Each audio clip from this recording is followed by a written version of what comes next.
आम नेपालीहरूले अब होसियारी गर्नुपर्छ, आम सुरक्षा अङ्गहरूले अब होसियारी गर्नुपर्छ। कुनै पनि बेलामा देश युद्धमा जान सक्छ, कुनै पनि बेलामा। सगरमाथा चाहिँ चिनले मेरो भन्ने भयो, उता लिपुले अब लिम्पियादुरा कालापानी उसले लिने भयो, अनि हामी चाहिँ अब खालि यहीँभित्र उफ्रिने, फेसबुकमा स्टाटस लेख्ने, अब बत्ती निभाउनु पऱ्यो भन्दैछ कसले।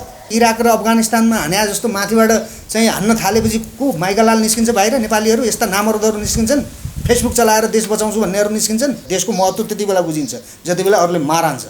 यो मार नखाएको हुनाले नेपालीहरू चाहिँ फेसबुकमा ट्विटरमा लेखेर है, यहाँ त सब फेसबुकबाट देश बचाउने, बत्ती मारेर देश बचाउने नेपालीहरू विश्वमा छन्, भारतमा छन् नेपालीहरू। त्यहीँबाट सुरु गरिदिन्छ। त्यहाँ 70,000 हातमा बन्दुक छ, ती बन्दुक उतातिर फर्केलान् फेरि खतरा हुन्छ। नेपालीहरूलाई जिस्काउनु हुँदैन।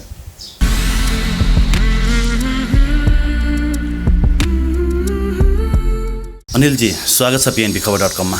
धन्यवाद। यति बेला नेपाल भारत सीमा विवाद चर्किएको छ, तपाईँको आवाजहरू सुनिएन।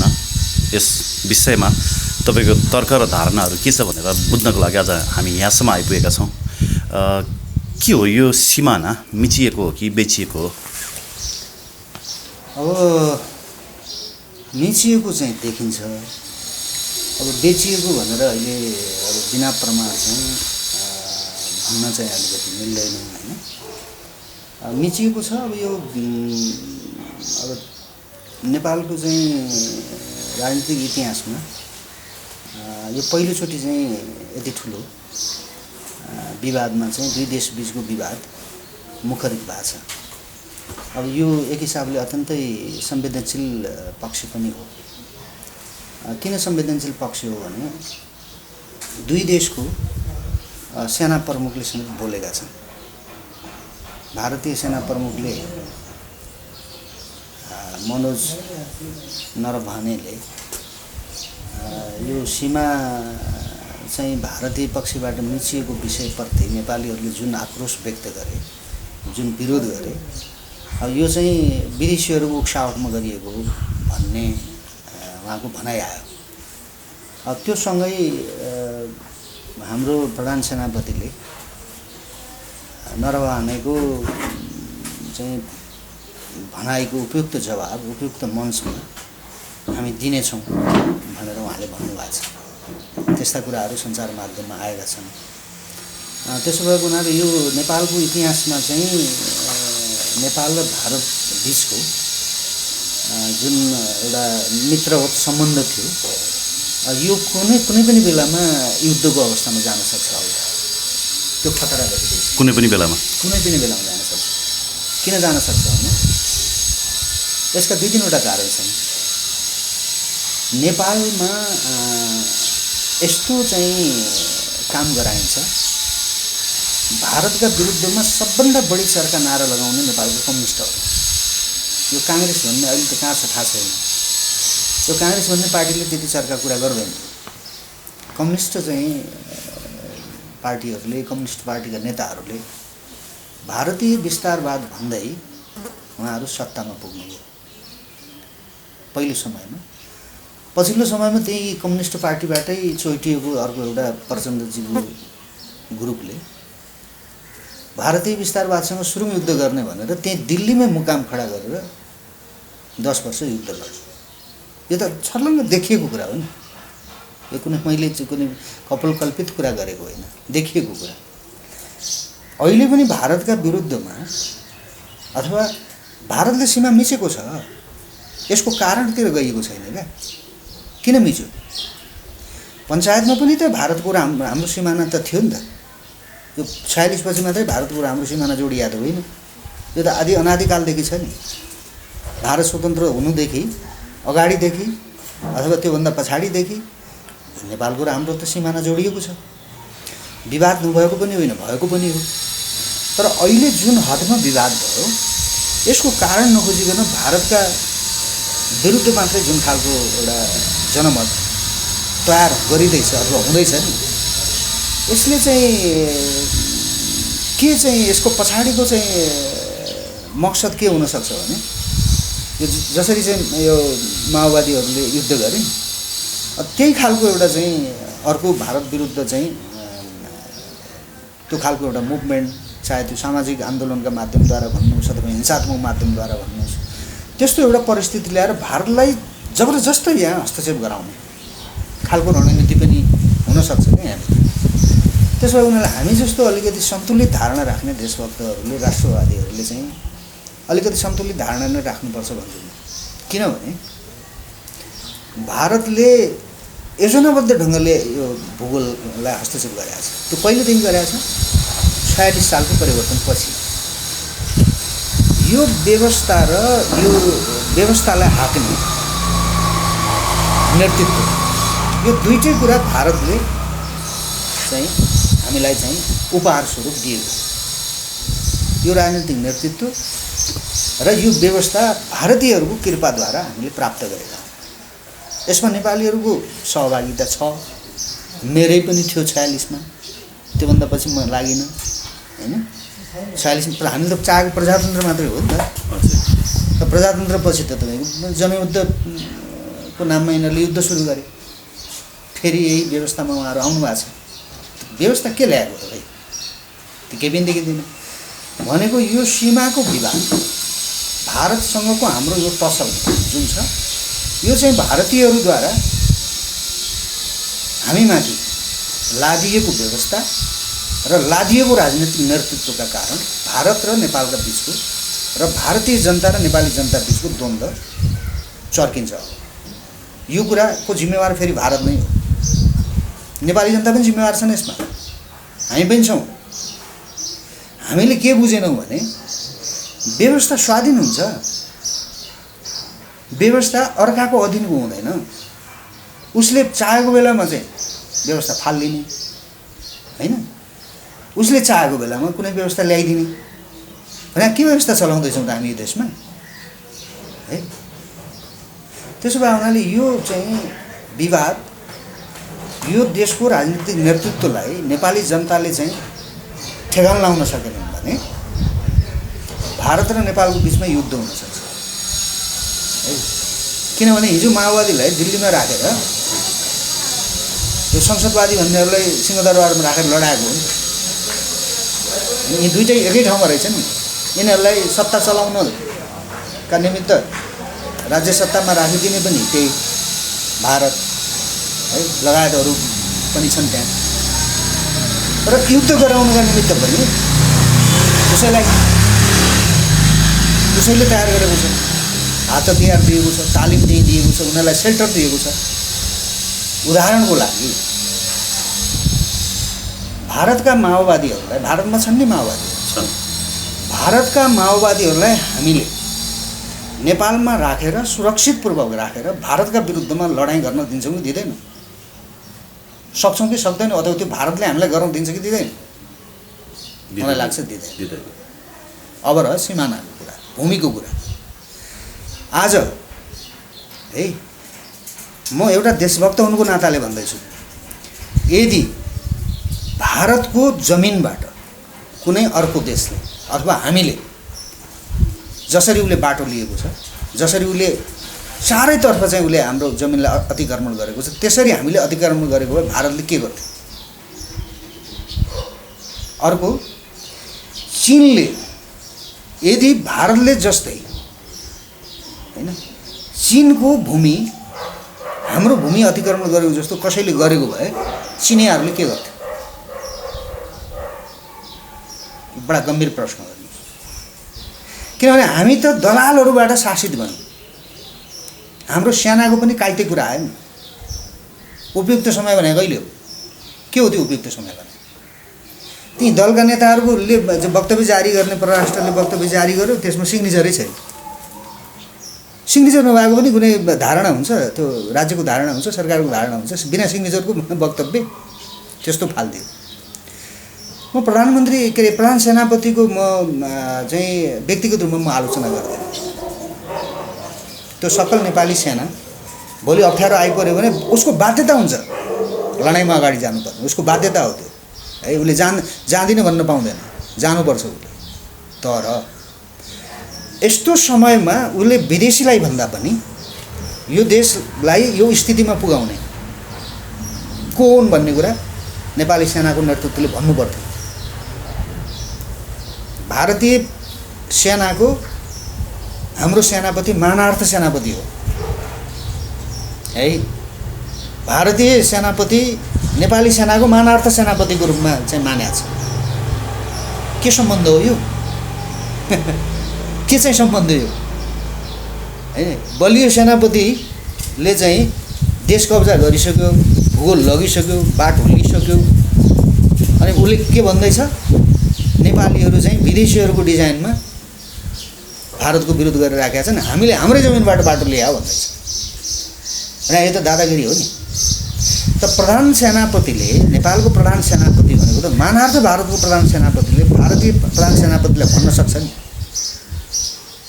यो देशको राजनीतिक व्यवस्था, हाम्रो सार्वभौमसत्ता र भौगोलिक अखण्डतामाथि छिमेकी हुनुको नाताले जे काम गरिरहेछ यो न्यायसङ्गत भएको छैन। यसप्रति हाम्रो गम्भीर आपत्ति छ। नेपाली जनताले यसको विरोध गरेका छन्। यो स्वाभाविक छ। यो कुनै विदेशीहरूको चाहिँ उक्सावटमा गरिएको चाहिँ विरोध होइन भनेर जनताको समर्थनलाई आफूतिर तान्नुपर्ने हो नि प्रधान सेनापति। अब कहिले आउँछ उपयुक्त समयमा आएको मलाई थाहा छैन। त म योभन्दा बढी म आफ्नो देशको राष्ट्रको सेना हो, भोलि आवश्यक पऱ्यो भने लड्नुपर्छ, उसले देशको रक्षा गर्न जाने हो, त बिना देशको त सेना हुँदैन होला। बिना देशको सेना हुने भए त खै मलाई थाहा छैन। होइन भने हामी एउटा आम नागरिकहरू, सिभिलियन नागरिकहरूको तर्फबाट हामी पनि देशलाई अप्ठ्यारो पऱ्यो भने हामी वर्दी लगाएको सेना भन्दा हामी कम हुँदैनौँ। भोलि जान्छौँ लडाइँमा, लडेका छन् नि हाम्रा पुर्खाहरू। त्यो त रगतले तपाईँको रेखा हालेको जमिन हो त्यो है। त्यसो भए हुनाले यो देशको राजनीतिक व्यवस्था, यो देशका नेताहरू यसका जिम्मेवार हुन्। यी नेताहरूलाई नेपाली जनताले चाहिँ यिनीहरूलाई कसरी चाहिँ तह लगाउने र यिनीहरूले गरेका पटक पटकका चाहिँ अपराध, देशद्रोह, राष्ट्रद्रोह, जनघात प्रति जनता सचेत भएर यिनीहरूलाई पहिला हामीले तह लगाएनौँ भने विदेशीहरूसँग एकैपटक हामीले त्यता जानु, उनीहरूसँग जाइ लाग्नु भनेको त्यो न्यायसङ्गत हुँदैन। ओके, म त्यहाँ आउँछु फेरि पनि होइन। तर भारतीय मिडिया, भारतीय सेनापतिले जसरी विदेशीको उक्साहटमा नेपाल अहिले के भन्छ जमिनको बारेमा विवाद निकालिरहेको छ, तर हामीले हाम्रै जमिनमा सडक बनाएका हौँ, कसैको सिमाना अतिक्रमण गरेको छैनौँ भनेर बोलेको छ। यो चाहिँ योभन्दा अगाडि भारतले यस्तो खालको धारणा प्रस्तुत गरेको थिएन। यो पहिलोपटक यो धारणा प्रस्तुत गरेको छ भनेपछि एकतर्फी रूपमा भारत नेपाललाई युद्धमा होमिनको लागि आह्वान गरिरहेको हो। त्यसरी पनि नभनौँ है। यो एउटा भारतीय पक्ष यो के अरे भिडियो कन्फरेन्सका माध्यमद्वारा उसले 2008देखि सुरु गरेको हो नि, त्यो ठाउँ त सुरु गरेर रहेछ नि, आयो नि अहिले। त्यही क्षेत्रको नेताहरूले समेत ढाँटे। अहिले भीमराव टुटुललाई कुरा गर्दै हुनुहुन्छ, बडा अचम्म लाग्छ क्या मलाई। भीमरावले किन थाहा नपाउनु भएको थियो? 12 वर्षदेखि चाहिँ लिपु लेकबाट मानसरोवरको बाटो लिने कतै 80-82 किलोमिटर त खनिसकेको छ। त त्यहाँ त्यो क्षेत्रको मुख्यमन्त्रीले किन थाहा भएन? हामीले त थाहा भएन होला। काठमाडौँ बस्छौँ, म मध्यपश्चिमको मान्छे, सुदूरपश्चिममा को आएर कति जमिन मिच्छु मैले त थाहा भएन। त्यहाँको नेताले थाहा पाउनु पर्दैन? थाहा भएन है।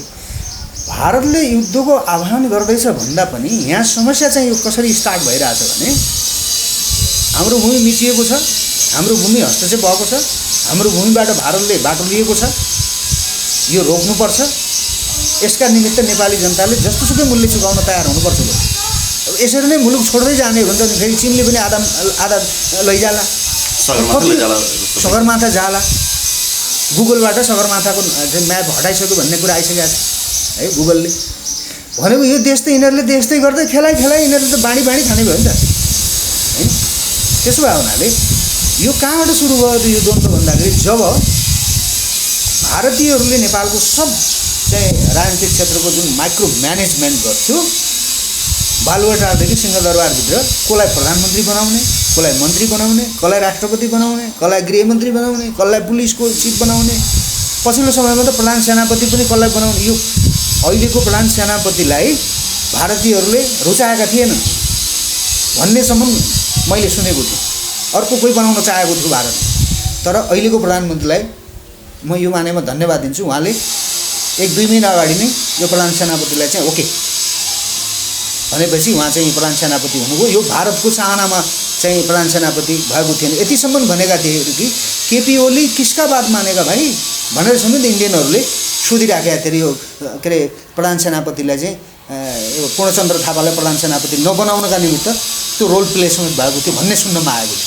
हेर्नुहोस् है, यो कहाँबाट सुरु हो भने जब चाहिँ यो माइक्रो म्यानेजमेन्टमा भारतले गर्दै गरेको माइक्रो म्यानेजमेन्ट जुन थियो त्यसमा चिनियाहरूले हस्तक्षेप गरे र यो पार्टीको विवाद मिलाउनका निमित्त चिनिया चाहिँ राष्ट्रपतिले चाहिँ हाम्रो राष्ट्रपतिलाई फोन गर्नुभयो। त्यसपछि चाहिँ चिनिया राजदूतको सक्रियता बढ्यो। पार्टी नेताहरूदेखि लिएर सरकारका मन्त्रीहरूदेखि लिएर प्रधानमन्त्रीदेखि लिएर सबैलाई भेटघाट गर्ने काम भयो, मिलाउनु भयो उहाँले। तर त्यसको 2-3 दिनको लगत्तै चाहिँ 8 वर्षदेखि उसले आफ्नो जमिनमा बाटो बनाएको थियो भने किन त्यो भिडियो कन्फरेन्स गर्नुपर्ने, किन त्यो देखाउनु पर्ने? त्यो 8 होइन सर, 12 वर्षदेखि 2008देखि सुरु भएको कुरा, 12 वर्षदेखि बनाइराखेको कुरा अहिले चाहिँ त्यो भिडियो कन्फरेन्स गरेर चाहिँ नेपालीहरूलाई आन्दोलित बनाउनु पर्ने के कारण थियो भन्दा चिनियाहरूले गरेको जुन हस्तक्षेप। अहिले त्यो प्रधान के अरे भारतीय सेनापतिको के अरे जुन प्रतिक्रिया आयो नि यो विदेशीहरूले उचालिएको भने त्यही हो। त्यो कारणले त्यो भनाइ आइरहेछ क्या उहाँ। भनेपछि नेपालको राजनीतिमा उनीहरूको ठाडो हस्तक्षेपबाट अलिकति आफ्नो प्रभाव कम हुँदै गयो भनेपछि उनीहरूको यो कदम हो, त्यसको प्रतिक्रिया हो नेपालका राजनीतिकलाई चिडाउनको लागि। एकदम नेपालका राजनीतिलाई चिडाउनुको लागि होइन कि यिनीहरू सम्पूर्ण रूपले अब चीनतिर गए, चीनतिर ढल्किए। अब चाहिँ हामीले गर्दै आएको कुरा जुन हो लगानी, यो वर्षदेखिको 3 दशकदेखिको हाम्रो लगानी पैसा सारा कुरा उनीहरूको त अरबौँ अरब रुपियाँ लगानी छ नि त नेपालमा त नेपालका नेताहरूलाई। त्यो कुरा त त्यो बालुवामा पानी हाले जस्तो भयो। अनि नेपाली जनताले चाहिँ उनीहरूले मिचेको सिमाना चाहिँ नछोड्ने भए होइन, विरोध गर्ने भए, परिआयो भने लडाइँ गर्ला। भारतमै 70,000 भन्दा बढी नेपाली गोर्खा सैनिकहरू छ होइन, भारतको सुरक्षा गरिरहेछ नेपालीहरूले। ठुला कुरा गर्न पर्दैन कसैले पनि। के हुन्छ के त्यो नेपालीहरूले गर्न तयार हुन्छ है। त्यसो भए हुनाले यो सबै कुरा उनीहरूले चाहिँ हाम्रो हातबाट फुत्कियो। नेपाल हाम्रो जुन अधिकार थियो, नेपालको सार्वभौम सत्ता चलाउने अधिकार जुन हिजो राजाले चाहिँ आफ्नो हातमा राखेको थियो, त्यो त दिल्ली गएको छ नि। त्यो खोसिएको हुनाले, चीनले खोसेको हुनाले यिनीहरूले नेपालीहरूलाई आन्दोलित बनाएको हो। र यो आरोप चाहिँ त्यही कारणले हाम्रो राष्ट्रवाद त्यो चिनियासँग ढल्किनुपर्छ। मेरो देश बचाउन मलाई चिनिया चाहिन्छ। तपाईँलाई हामीलाई आफ्नो देश बचाउनका निम्ति हामीले कसैलाई गुहार माग्नुपर्छ। तर यो मामलामा त चिनियासँग गुहार मागिएको छैन नि। गुहार मागिएको छैन। यस्तै अवस्था रह्यो भने, भारतको दादागिरी यही रह्यो भने गुहार माग्नुपर्छ। माग्छ नेपाली जनताले। सपोर्ट गर्ला चिनले? किन नगर्ने?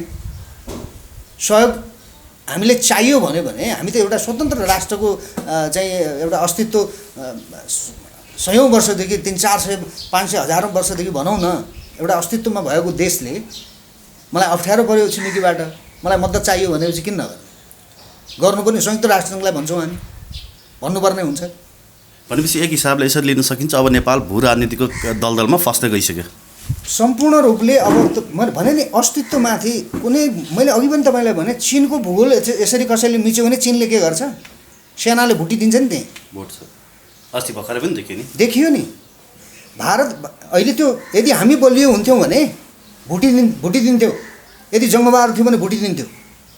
अभियसली मनपरी गर्न पाइन्छ? भारतको जमिनमा भारतीयहरूलाई नै सोधौँ न।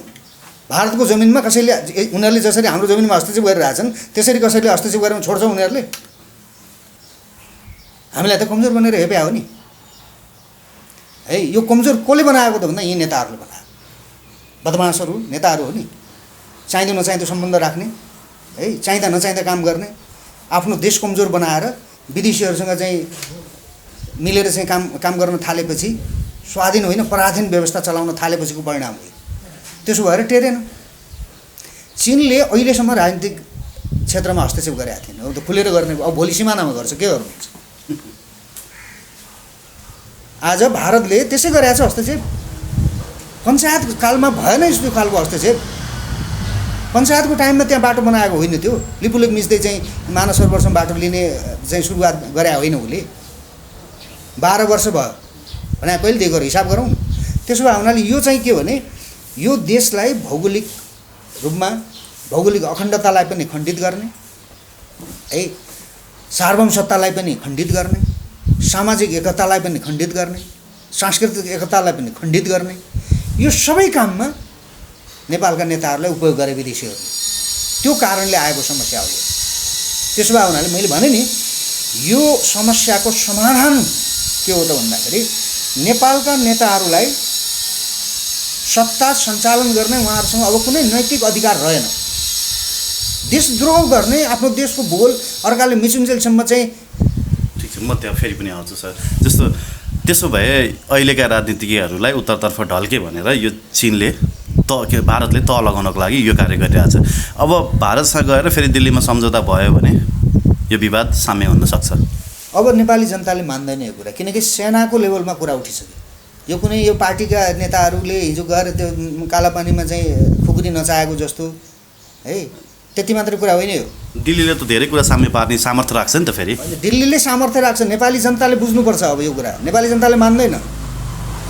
त्यहाँबाट या त उसले त्यो रोक्नुपर्छ है, या त त्यो आवश्यकता हो भने नेपाली जनताको स्वामित्व रहने गरी लिजमा उसलाई चाहिएको भने र हामीले उसलाई जमिन दिए बापत अरू कुनै राष्ट्रसँग हाम्रो चाहिँ तपाईँको सम्बन्ध बिग्रिँदैन भने, सामरिक हिसाबले त्यो कसै प्रतिलक्षित होइन भने है हामी दिन्छौँ, लिजमा दिन्छौँ।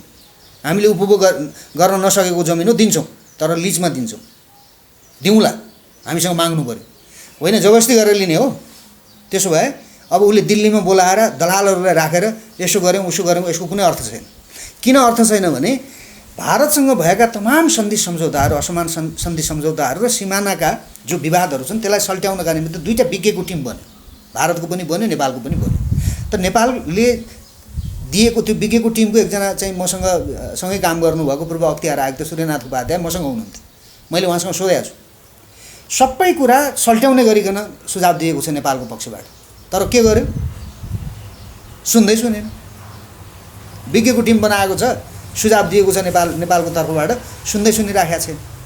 भने के भने भारतले जबसम्म चाहिँ यी मान्छेहरूलाई हामीले यो शासन सत्तामा राखिरहन्छौँ नि तबसम्म भारतले हाम्रो कुरा सुन्दैन।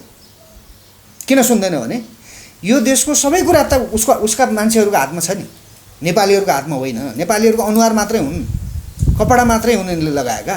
ठिक छ सर, कन्क्लुजनमा म तपाईँको कुरा यो प्रष्ट रूपमा राख्न चाहन्छु। पछि कन्क्लुजनमा अझै थोरै बहस अलिकति बाँकी छ। जस्तो यो विवाद आजदेखि होइन 2008देखि नै बाटो खनेको रहेछ भने त तपाईँले पनि भन्नुभयो। आज भीम रावल उफ्रिराख्नु भएको छ, उहाँकै क्षेत्रमा बाटो खनिएको उहाँलाई थाहा छैन। शेरबहादुर देउवा डडेलधुरालाई रिप्रेजेन्ट गर्नुहुन्छ, उहाँ त्यत्रो पटक 4 पटक प्रधानमन्त्री भइसक्नुभयो, उहाँलाई थाहा रहन्छ। बाबुराम भट्टराई यो भारतीय विस्तारवादको विरोधमा बोल्न चाहनुहुन्न, एकदम घुमाउरो पारामा मात्रै बोल्नुहुन्छ। अब यहाँ अरू नेताहरूमा त नैतिकता नदेखिरहेको बेलामा प्रधानमन्त्रीले त म नेपालको भूमि जसरी पनि फिर्ता ल्याउँछु भनेर बोल्नु भएको छ। यसलाई पोजिटिभ लिन सकेला कि नसकेला? होइन, त्यो पोजिटिभ हो। प्रधानमन्त्रीले जे भन्नुभयो नि त्यसमा मेरो कुनै अब्जेक्सन छैन। प्रधानमन्त्रीको हैसियतले भन्नुभएको छ उहाँले, त्यो ठिक छ। तर के त्यो सम्भव छ? के नेपाली जनताको विश्वास चाहिँ प्राप्त गर्न सक्नुहुन्छ प्रधानमन्त्रीले? अहिले त यो विषयमा, सीमाको विषयमा त सम्पूर्ण नेपाली जनताले एकता जनाएका छन् नि। होइन, यो जनताको लेभलबाट एकता छ, तर अर्को पक्षबाट तपाईँले हेर्नुभयो भने नेपालका नेताहरू, नेपालका प्रधानमन्त्री, मन्त्री कसैप्रति पनि अब उहाँहरूले राम्रै गर्छौँ भने पनि जनताले नपत्याउने भयो। म कुनै ढाँटेर भन्दिनँ कि यो कुरा जनताको आवाज बोल्ने हो नि हामीले, तपाईँहरूले जनताको कुरा लगिदिने हो। हामीले पनि जनताले के भनिराखेको छ त्यसका आधारमा आफ्नो ओपिनियन बनाएर भन्ने हो। मलाई चाहिँ प्रधानमन्त्रीले जे भन्नुभयो त्यसमा मेरो कुनै नेगेटिभ प्रतिक्रिया हुँदैन। भनेपछि यो सरकार सामर्थ्य छैन मिचिएको भूभाग फिर्ता ल्याउनको लागि? छैन, यो सरकारले सक्दै सेना पठाइसक्यो, सशस्त्र पठाइसक्यो, होइन? अब भएन भने त युद्धमा पनि जान तयार छौँ हामी भन्ने खालको आशय त आइसक्यो नि। होइन, यो कस्तो भने सेना पठायो त कहाँ पठायो? विवादित क्षेत्रमा सेना पठाएर त त्यहाँबाट जाऊ उता त भने होइन, टेक्नु त पर्यो नि। त टेक्यो कहाँ टेक्यो? आफ्नै जमिनमा त टेक्यो। होइन, सुरुमा त टेक्नु त पर्यो नि। होइन, त्यसरी हल हुने समस्या होइन यो। मैले भने नि त्यहाँ विवाद हुँदा बित्तिकै भारतले दिनभरि चाहिँ त्यहाँ दर्जनौँ चाहिँ हेलिकप्टरहरू कुदाएको छ। त्यो जिस्काएको हो नि त, तर्साएको नि हामीलाई। यदि त्यही कुरा त्यस्तै काम चिनतिर गरे अब ती हेलिकप्टर सबै जमिनमा खसाइदिन्थ्यो। यदि हामी बहादुर थियौँ भने जङ्गबहादुर जस्तो मान्छे हुन्थ्यो भने फालिदिन्थ्यो। तर समस्या के छ हेर्नुहोस्, यहाँ नेताहरू सबै आफ्नो घर बनाउनुतिर लागे, जनताहरू पनि आफ्नो घर बनाउनुतिर लागे। तपाईँले अस्ति सेनालाई अब सत्ता हस्तान्तरण गर्नुपर्छ भनेर बोल्नु भएको थियो, तर नेपाली सेना नै कमजोर छ नि अहिले त। नेपाली सेनासँग खोइ त हेलिकप्टर। अब यो त दुर्भाग्य भयो नि त। नेपाली सेनाका ब्यारेक हान्ने मान्छेहरूलाई सत्तामा राखेर भारतसँग कसरी लड्ने भनेको यही हो। समस्या त्यही हो क्या। तपाईँले केपी ओलीले यसो भन्नुभयो नि, शान्ति सम्झौता पछाडि पनि त समय थियो नि त नेपाली सेनालाई बलियो बनाउने। हामी आफ्नो सार्वभौम सत्ता जोगाउनको लागि हामीले सेनालाई बलियो बनाउनुपर्छ भन्नेतर्फ नेताहरूको कहिले पनि ध्यान गएन। मैले भने नि, माओवादी समस्या समाधान गर्ने सवालमा गिरिजाप्रसाद कोइराला र प्रचण्डले मिलेर यो सेनाको भर छैन, हाम्रा लडाकुहरू चाहिँ 2-4 हजार बाँकी राखौँ भनेर हतियार र लडाकुहरू बाहिर राखिराख्नु भएको थियो उहाँले। त्यति विश्वासघात गरेको हो नि यो सेनाप्रति यी नेताहरूले। को हुने? नेपाली हुन् जसले आफ्नो सुरक्षा अङ्गसँग नै विश्वास नगरिकन शासन सत्ता कब्जा गर्यो। अनि यी मान्छेहरूलाई शासनमा राखेर सेना त्यहाँ पठायो, त्यहाँ लड्न जान्छ। अब यस्तो कुरा गरेर त पार लाग्दैन नि, लड्दैन यिनीहरू। जनताको दबाबलाई थेक्नका निमित्त यिनीहरूले सेना पठाए, प्रहरी पठाए, होइन? त्यो हाम्रै भूगोलमा सेनाले कोअपरेट गर्दैन त्यसमा, यो विषयमा छैन। मैले भने नि उपयुक्त समयमा जवाब दिन्छु भने के, त्यसो भए प्रधानमन्त्रीले भारतीय चाहिँ सेना प्रमुखले चाहिँ त्यहाँको गृहमन्त्रीलाई को काखमा बसेर चाहिँ बाटो उद्घाटन गर्नुभयो, होइन? र अहिले उहाँ के भन्दै हुनुहुन्छ भने त्यो नेपालमा जुन यो एन्टी इन्डियन जुन चाहिँ मुभमेन्ट आइरहेको छ यो चाहिँ विदेशीहरूको डिजाइनमा भइरहेको छ भन्दै हुनुहुन्छ। अनि हाम्रो सेनालाई प्रधानमन्त्रीले आफ्नो सेनापतिलाई के अरे पूर्णचन्द्र थापालाई काखमा राखेर जानुहोस् त्यहाँ भनेर भन्नुभयो हो र? मैले त त्यो सुनेन। भनेपछि प्रधानमन्त्री अझै पनि डराउनु भएको छ। डराउनुपर्छ। के डराउनु भएको छ भन्ने कुरा एउटा हेर्नुहोस्, उहाँहरूले के भन्नु भएन क्या देशमा। यसमा हामी कन्फ्युज हुनु आवश्यकै छैन, उहाँहरूबाट यो सम्भवै छैन। किनभने भारतसँग हामी लड्नुपर्छ भन्ने छैन। त्यो दादागिरीको भर्त्सना गर्नुपर्छ है, दादागिरीको भर्त्सना गर्नुपर्छ। किनकि नेपाल यस्तो देश हो, यो कसैको पनि दादागिरी यहाँ टिक्न दिन्न नेपालीहरू। खरानी हुन्छौँ हामी बरु भोलि। मान्छे अन्तबाट ल्याएर यहाँ कसैले यो भूगोल कमाएर खाला, हामी त्यत्तिकै छोड्नेवाला छैनौँ, छोड्दैनौँ हामी। त्यो कारणले सेनापति बोल्न बाध्य भएको छ, प्रधानमन्त्री बोल्न बाध्य भएको छ। यो नेपाली जनताको आवाजले हो। यो चिनियाहरूले उठाएका चिनियाको पैसा खाने लठैतहरू कसले के गरिरहेका छन् त्यो उनीहरूको कुरा हो। आम नेपाली जनतालाई चिनियाले उठाउन सक्छ? आजको युगमा प्रत्येक नेपाली जनतालाई चिनियाले भन्नुपर्छ। आफ्नो देश अर्काले चाहिँ मिच्दाखेरि आज विदेशमा खाडीमा काम गर्नेहरू बोलिराखेका छन्, जापानमा काम गर्ने, बेलायतमा अमेरिकामा काम गर्नेहरूले चाहिँ सिमानाको चाहिँ हस्तक्षेपको विरोध गरिरहेका छन्, जुलुस निकालिरहेका छन्। अनि त्यहाँ पनि चिनियाले उचाल्यो, त्यस्तो भन्न पाइन्छ? अब यो के हो भन्दाखेरि यो असान्दर्भिक तर्क हो है। हाम्रो देशलाई मिच्नका निमित्त, हाम्रो देशलाई भौगोलिक अखण्डतालाई चाहिँ विच्छेद पार्नका निमित्त शक्ति राष्ट्रहरूले आफूलाई फरक ठाउँमा उभ्याएर आफू अनुकूल यो मुलुकलाई लैजान खोजिराखेका छन्। यसको विरुद्धमा नेपाली जनता उठ्या हो। त्यो बाध्यता आएको हुनाले प्रधान सेनापतिले पनि यो कुरा भन्नुभयो, प्रधानमन्त्रीले पनि यो कुरा भन्नुभयो। यो अरू भयङ्कर ढङ्गले यो मुद्दा उठ्छ, अब भयङ्कर ढङ्गले उठ्छ यो मुद्दा। तर त्यसपछि के हुन्छ, मैले भने नि यो नेताहरूको चाहिँ यो तौर तरिका र यो नेताहरूको विकल्प चाहिँ हामीले नेपालीहरूले खोजेनन् भने भारतसँग, भारतीय प्रधानमन्त्रीसँग कुरा गर्न सक्ने नेता चाहियो क्या। प्रधान सेनापति पनि यस्तो चाहियो कि जनताको तागतमा, नेताको विदेशीका दलाल नेताको तागतमा होइन, नेपाली जनताको तागतमा। मैले भने नि, म प्रधान सेनापतिको ठाउँमा यदि म थिएँ भने म मानवार्थ सेनापति थिएँ नि त, म त भन्थेँ उहाँलाई। यस नेपालको सेनालाई यो 12 वर्षसम्म चाहिँ त्यहाँबाट बाटो लिँदै गरेर थाहा भएन? भूगोलको रक्षा गर्ने भने त सेनाले पनि हो नि, सेनाले पनि बल्ल थाहा पायो। सेनाको त कामै सिमाना रक्षा होइन सर? सेनाको कामै सिमाना रक्षा हो नि त, होइन? भने नि मैले त्यो सिमाना रक्षा गर्ने सेनालाई चाहिँ युद्धमा चाहिँ लपेटेर युएनको निगरानीमा राखेर गिरिजाप्रसाद र प्रचण्डहरूले चाहिँ आफ्ना ती जनमुक्ति सेनाहरूलाई आफ्ना साथमा हतियारसहित राखेर सेनालाई निगरानीमा राखेर सेनाका मर्सल छामेर यिनीहरूले सत्ता कब्जा गरे हो नि। तर त्यो माओवादीलाई दबाउनका निमित्त सेनाको विश्वास नगरेर है लडाइँलाई अरू घनीभूत ढङ्गले लडाइँ गराउनका निमित्त र माओवादी दबाउनका निमित्त त्यो सशस्त्र प्रहरी बनाएको हो नि है। त्यो हाम्रो राष्ट्रको एउटा सुरक्षा अङ्गको रूपमा स्थापित भइसक्यो। उनीहरूले हाम्रै देशको लागि काम गरे, आफ्नै देशको लागि काम गरेका छन्। तर यसको उद्देश्य के थियो त भन्दा नेपाली सेनाप्रति अविश्वास गरेर खडा गरिएको थियो एफआइआर है। अनि त्यसैलाई त्यहाँ सुरक्षामा चाहिँ पठाउने, सीमा सुरक्षामा उसलाई पठाउने, सेनालाई चाहिँ त्यहाँ सीमा सुरक्षाबाट झिकिदिने भने यो त यो खतरनाक रणनीति हो नि। त्यसो भएको हुनाले हामीले के भन्नुपर्छ भने नेपाली सेना, सकल नेपाली सेनाले अब होसियारी गर्नुपर्छ। आम नेपालीहरूले अब होसियारी गर्नुपर्छ।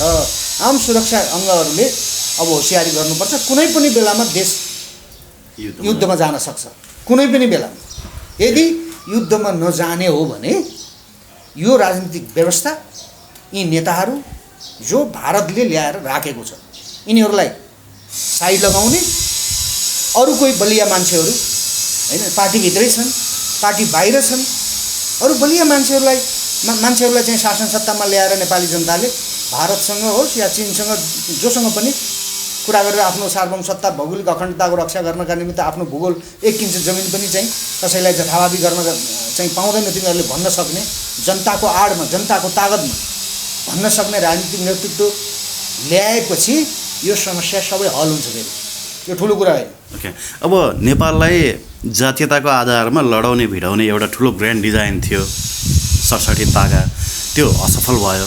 अब यसमा यति बेला अमेरिकी र युरोपियनहरूको जुन डिजाइनमा काम भइरहेको थियो त्यो सफल भयो भन्न सक्नुहुन्छ हुँदैन? यो एक हिसाबले उनीहरू सफल भयो। नेपाललाई लडाइँको युद्ध मैदान बनाउने, भू राजनीतिको चलखेल गर्ने थलो बनाउने, दलदल बनाउने भन्ने उनीहरू त सफल भयो नि होइन? उनीहरू त्यो हिसाबमा त सफल भयो। धेरैलाई लगाइरहेछ नि, बाबुरामजीलाई कता बहुराष्ट्रिय राज्यको कुरा गर्न लगाइराखेका छ, जातीय कुरा उठिराखेका छन्, जातीय राज्यका कुरा उठिराखेका छन्, खुम्बुवान भनिराखेका छन्, लिम्बुवान भनिराखेका छन्, थरुवाड भनिराखेका छन्। यहाँ त यिनले त भने नि मैले यो नेताहरूको विकल्प नखोजेसम्म त्यो मुलुक युद्धबाट कहिले मुक्त हुँदैन। अब त्यही बिचमा एक त हामी आन्तरिक चाहिँ तपाईँको द्वन्द्वमा, जातीय द्वन्द्व, धार्मिक लडाइँ, भौगोलिक तपाईँको भूगोलको यो तेरो भूगोल, यो तेरो राज्य, यो मेरो राज्यको लडाइँभित्र त हामी फसेकै थियौँ। अब त्यही माथि अब सिमानाको लडाइँमा हालिदिउँ है भने त्यो त हामीलाई त कोल्याप्स गर्न चाहेको छ नि त विदेशीहरूले। तर त्यसको मतियारको र हतियारको रूपमा चाहिँ नेताहरूले काम गरिरहेको छन्। त्यसो गरेर नेताहरूको अन्त्य यो म रहरले भनिराखेको छैन, यो कुरा मुलुक बचाउने शर्तमा भन्दैछु म यो कुरा। किनकि यिनले यो 30 वर्षमा नेपाललाई कमजोर बनाए या बलियो बनाए। म आम नेपाली जनतालाई यो विषयमा समीक्षा गर्न र आफ्नो दृष्टिकोण बनाउन म अनुरोध गर्छु क्या। किनकि यिनले त 46 देखि अहिलेसम्म मुलुकलाई रसातलमा पुगाउने काम गरे, नेपाली जनताको खुन खराब गरिदियो। हुँदा भूगोलै तपाईँको जसले मन लाग्यो त्यसले चेपिदिने भयो। सगरमाथा चाहिँ चिनले मेरो भन्ने भयो, उता लिपुले अब लिम्पियादुरा कालापानी उसले लिने भयो। अनि हामी चाहिँ अब खालि यहीँभित्र उफ्रिने, फेसबुकमा स्टाटस लेख्ने, बत्ती निभाउनु पऱ्यो भन्दैछ कसले। 24 घन्टा चाहिँ बत्ती बालेर लोकमानले चाहिँ कुलमानले दिएको जुन बत्ती छ, यो त 24 घन्टा बालेर चाहिँ जागा बस्नुपर्ने समय हो नि, यो बत्ती मार भन्ने हो। कस्तो कार्यक्रम ल्यायो? 24 घन्टा बत्ती बाल्नुपर्छ, कुनै पनि बेलामा आक्रमण हुनसक्छ नेपालीहरूमाथि है। अनि के नेपालीहरूमाथि पनि कोरोना जाबो औषधि चाहिँ खाँदा ठिक हुने रोगका कारणले त घरभित्र थुनिनु परेको छ। इराक र अफगानिस्तानमा हाने जस्तो माथिबाट चाहिँ हान्न थालेपछि को माइकालाल निस्किन्छ बाहिर? नेपालीहरू यस्ता नामर्दहरू निस्किन्छन्, फेसबुक चलाएर देश बचाउँछु भन्नेहरू निस्किन्छन्। नाङ्गो खुकुरी लिएर सिमानामा जान तयार छौँ भन्दै उफ्रिरहेको छ। नाङ्गो खुकुरी लिनलाई त हान्नु पऱ्यो पहिला। म त हानिदियोस् भन्छु एकपल्ट भारतले। दलालहरूलाई बोकेर लोकतन्त्रका गफ हान्नेहरूलाई एकचोटि भारतले हानिदियो हुन्थ्यो भन्छु म त। मैले सकिनँ भने अर्कोले भोलि मेरो पुस्ता बाँच्यो भने पुर्खाहरूले भोलिका सन्ततिहरूले बचाउँछन् नि देश, लड्छन् नि उनीहरूले। कसरी देश गुमाएरहेछ भन्ने कुरा, देशको महत्त्व त्यति बेला बुझिन्छ जति बेला अरूले मारान्छ। यो मार नखाएको हुनाले नेपालीहरू चाहिँ फेसबुकमा, ट्विटरमा लेखेर है, यहाँ त सब फेसबुकबाट देश बचाउने, बत्ती मारेर देश बचाउने, माइतीघर मण्डलमा उफ्रिएर देश बचाउने। अब यस्ता नामर्दहरूको देश भयो नि त। अनि त्यही भएर विदेशीले हेप्यो। एकमुख भएर सेना पनि एक ठाउँमा, जनता पनि एक ठाउँमा, नेता पनि एक ठाउँमा, सारा राष्ट्रका विद्वान बुद्धिजीवीहरू पनि एक ठाउँमा भएको भए हेप्न सक्छ? विदेशीले जनताको बलका अगाडि त्यो मिसाइल सिसाइल केही पनि होइन। मिसाइललाई त जनताले आफै गएर त्यो मिसाइलमा आगो ठोकिदिन्छ। ठुलो कुरा होइन। नैतिक बलका आधारमा लड्ने हो लडाइँ भनेको, हतियारको बलमा होइन। अङ्ग्रेजसँग के थियो लड्ने हामीसँग? अङ्ग्रेजसँग त सारा कुरा थियो। के थियो हाम्रा पुर्खाहरूसँग? लडे नि नालापानी।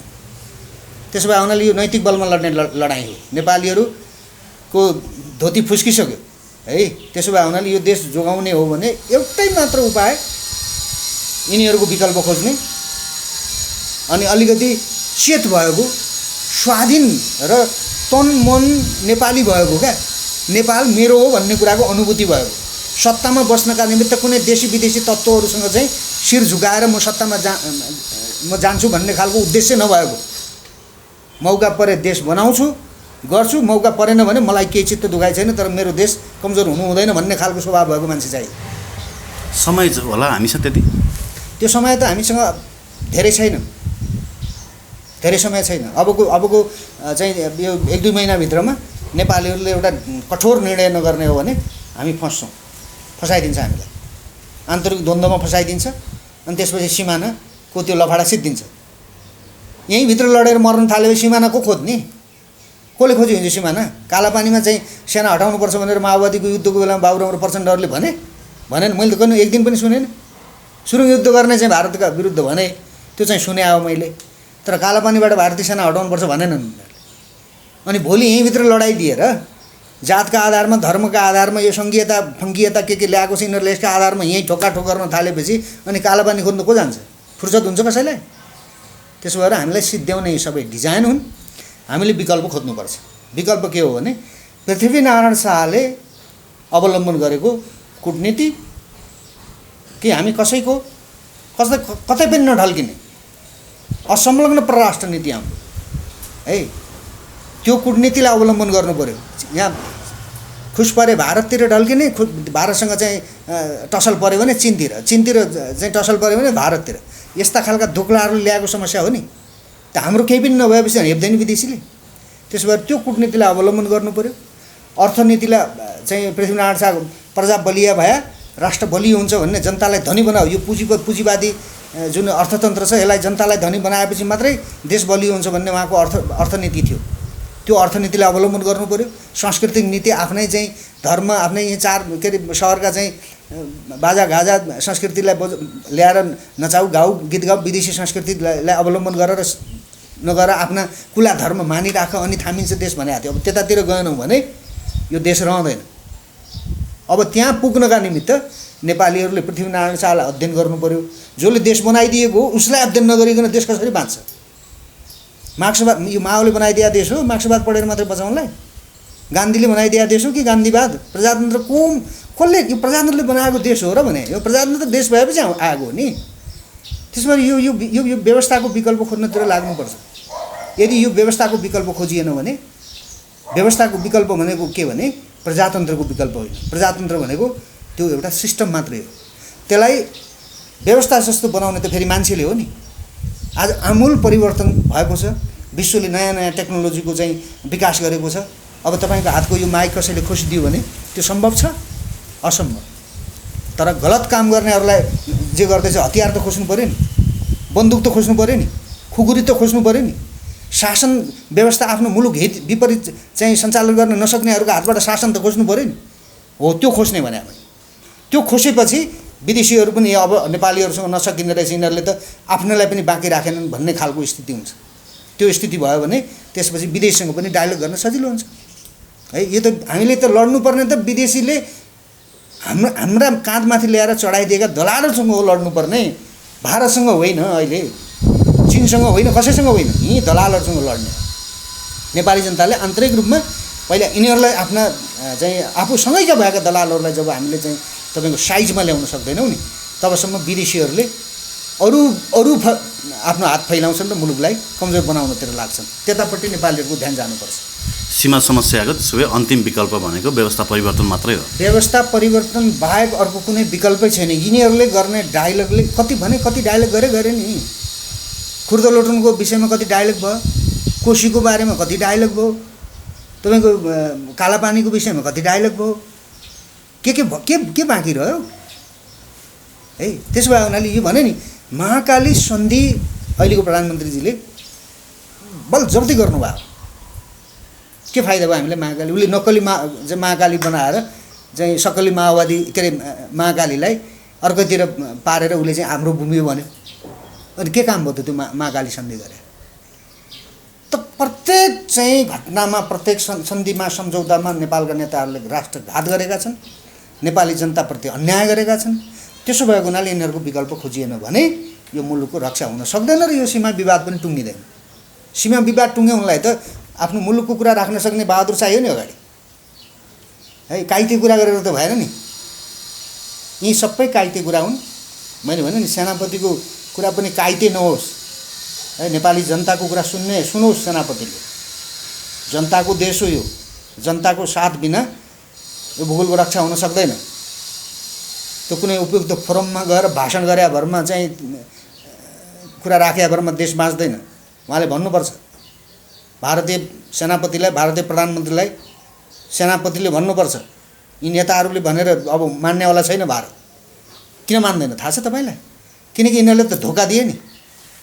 संविधान चाहिँ भारतले 12 बुँदे गरेर पठाएको, संविधान अहिले जारी नगर भने मालिकले जे भने नमानेपछि अनि त्यो नौकरलाई हटाउँदैन मालिकले। त्यही हालत हो यिनीहरूको। अनि त्यही माथि अब चीनसँग भारतको र चीनको त्यत्रो अमेरिकनहरूको यत्रो टक्कर छ। अनि बालुवाटारभित्र सिंहदरबारभित्र अनि चीनलाई ल्याएर चाहिँ राखिदिएपछि अनि भारतीयले छोड्छ यिनीहरूलाई? आउट। नेपालको राजनीतिबाट आउट भारतले गरिसक्यो यिनीहरूले। त्यसैको उपज हो यो सिमानाको विवाद र त्यो भिडियो कन्फरेन्स। त्यसो भए यो अब हामीलाई त चनाखो बनाइरहेछ नि। यी सबै घटनाक्रमहरूले नेपालीहरूलाई शिक्षा दिइरहेछन्। यिनीहरूले हामीलाई आफ्नो मुलुकप्रति जवाबदेही बना है भनेर भनिराखेको छ। भारतले पनि भनिराखेको छ हामीलाई त्यो हेलिकप्टर डुलाएर यसो गर्छौँ उसो गर्छौँ भनेर चाहिँ कसैले फुर्ती नगरे हुन्छ। नेपालमाथि यदि विवेक गुमाएर कसैले हस्तक्षेप गर्यो भने उसको खैरेत छैन। यो म एउटा देशभक्त नेपाली भएर भन्दछु। हाम्रो कसैसँग लड्ने मकसद छैन। हामीमाथि ठुलो अन्याय भएको छ। यो अन्यायका विरुद्धमा लड्ने तागत नेपालीहरूले राख्छन्। यो लेखेर राखुन् उनीहरूले। आफ्नो शक्ति कति हो त्यो शक्तिलाई पनि उनीहरूले मूल्याङ्कन गर्नु। नेपालीहरू विश्वमा छन्, भारतमा छन् नेपालीहरू। त्यहीँबाट सुरु गरिदिन्छ। त्यहाँ 70,000 हातमा बन्दुक छ। ती बन्दुक उतातिर फर्केलान् फेरि खतरा हुन्छ। नेपालीहरूलाई जिस्काउनु हुँदैन। त्यही भारतीय सेनामा भएकाहरूले चाहिँ भनिराखेका छन् नेपालीहरूलाई हामी यहाँ छौँ तर त्यहाँ देशभक्तहरूका हातमा देऊ शासन व्यवस्था। यो तरिका भएन भनेर भनिरहेछन् इन्डियन सेनामा उनीहरू। सेना जागिर खान गएको हो, देश छाडेको छैन। उनीहरू यहीँ आउने हो। त्यसो भए हुनाले भारतीयहरूले यो कुरा बुझ्नुपर्छ र नेपालका चाहिँ नेताहरूले जति अरू बढी समय लिन्छन् नि शासन सत्तामा हामी राखिरहन्छौँ नि त्यति नेपालीहरूलाई समस्या हुन्छ। यिनीहरूको अन्त्य भयो भने यो तमाम सङ्कटबाट तपाईँको 50% नेपालीहरूले सास फेर्न पाउँछ। मैले देखाएको छु यो भने नि कोरोना पनि आधा सन्चो हुन्छ नेपालीलाई। भगवान कसम म तपाईँलाई यो म पुरैदेखि आत्मदेखि भन्दैछु क्या तपाईँलाई। यिनीहरूको अन्त्य हुँदा बित्तिकै कसैले यिनीहरूलाई अहिले अरू केही नगरेर त्यो इन्डियनले यिनीहरूलाई छोपेर बालुवाटारबाट लगेर कहीँ इन्डियनले उसैको देशमा चाहिँ खोरमा हालिदियो भने कालापानी लैजा भन्नेवाला छ। लिपुलेकबाट कालापानी बरु लैजा यिनीहरूलाई पनि लैजा उतै भन्नेवाला छ। यो जनताको भनाइ भन्दैछु म तपाईँलाई, मेरो भनाइ होइन। त कतिसम्म अत्याएको त यिनीहरूले जनतालाई। राजाले गरे यस्तो काम, राणाले गरे यस्तो काम, भागे बरु उनीहरू गरेन। जनताको नाम लिएर राष्ट्रलाई बलियो बनाउने भनेर जनताका चाहिँ खुन खराब गराएर गरिबहरूलाई मारेर यस्तो नचाहिँदो काम गर्न पाइन्छ? राजनीतिको नाममा, व्यवस्थाको नाममा। घर चलाउनलाई पनि विवेक प्रयोग गर्नुपर्छ। 2-4 जना परिवार चलाउनलाई पनि विवेक प्रयोग गर्नुपर्छ। यो त राष्ट्र हो, मजा गर्ने विषय होइन। हामी कमजोर भएर यिनीहरू बसिरहेछ भन्दैछु म। नेपालीहरू कमजोर भएर यिनीहरू बसिरहेछ। यिनीहरूको अन्त्य नै नेपाल र नेपालीको सुखद भविष्यको सुरुवात हो। यिनीहरूको जबसम्म रहन्छन् तबसम्म हामी दुःख पाइरहन्छौँ। यो देश अलिअलि गर्दै सिद्धिन्छ। हस् सर, फेरि पनि कुराकानी गरौँला। तपाईँलाई समय र महत्त्वपूर्ण विचारको लागि धन्यवाद दिन चाहन्छु। तितो बोल्छु। अब यही विचार यहाँले लगिदिनका निम्ति पटक पटक मलाई मौका दिनुहुन्छ पिएनपी मिडियालाई धेरै धेरै धन्यवाद छ।